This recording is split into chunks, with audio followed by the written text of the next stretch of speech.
Journalism എന്നുള്ള profession തിരഞ്ഞെടുക്കുന്ന ആളുകൾ നേരിടേണ്ടി വരുന്ന സ്ട്രഗിൾസ് ഒക്കെ എന്താണെന്ന് സ്വന്തം ലേഖകൻ ദിലീപിന്റെ ആ ഒരു സിനിമയിൽ കാണിക്കുന്നുണ്ട്. സോ അത് വളരെ എഫക്റ്റീവായിട്ട് കുറച്ചും കൂടെ ഡീപ്പായിട്ട് പറഞ്ഞ ഒരു ഹിന്ദി സിനിമയെക്കുറിച്ചാണ് ഇന്നത്തെ വീഡിയോ. സിനിമയുടെ പേര് ഡെസ്പാച്ച് എന്നാണ്. C5 ലഭ്യമാണ്. മനോജ് ബാജ്പേയാണ് സിനിമയിലെ നായകനായി വരുന്നത്. കനൂബയിലാണ് സിനിമ സംവിധാനം ചെയ്തിരിക്കുന്നത്.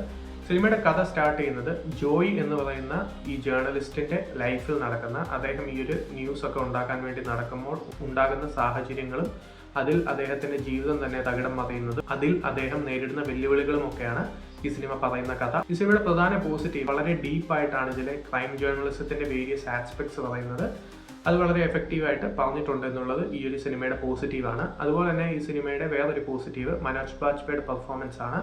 വളരെ വെൽ റിട്ടൺ ആയിട്ടുള്ള ഒരു ക്യാരക്ടറാണ് ജോയി എന്ന് പറയുന്ന ജേർണലിസ്റ്റിന്റെ. സോ അത് വളരെ മികച്ച രീതിയിലാണ് പെർഫോം ചെയ്തിരിക്കുന്നത്. സിനിമയുടെ നെഗറ്റീവ്, ഇത്രയും കാര്യങ്ങൾ വളരെ ഡീപ്പിൽ പറയുന്നത് കൊണ്ട് തന്നെ, അതായത് ക്രൈം ജേർണലിസത്തിന്റെ വേരിയസ് ആസ്പെക്ട്സ് വളരെ ഗ്രിറ്റി ആയി ഡീപ്പായി പറയുന്നതുകൊണ്ട് തന്നെ ഈ സിനിമയിൽ ലാഗ് അനുഭവപ്പെട്ടേക്കാം.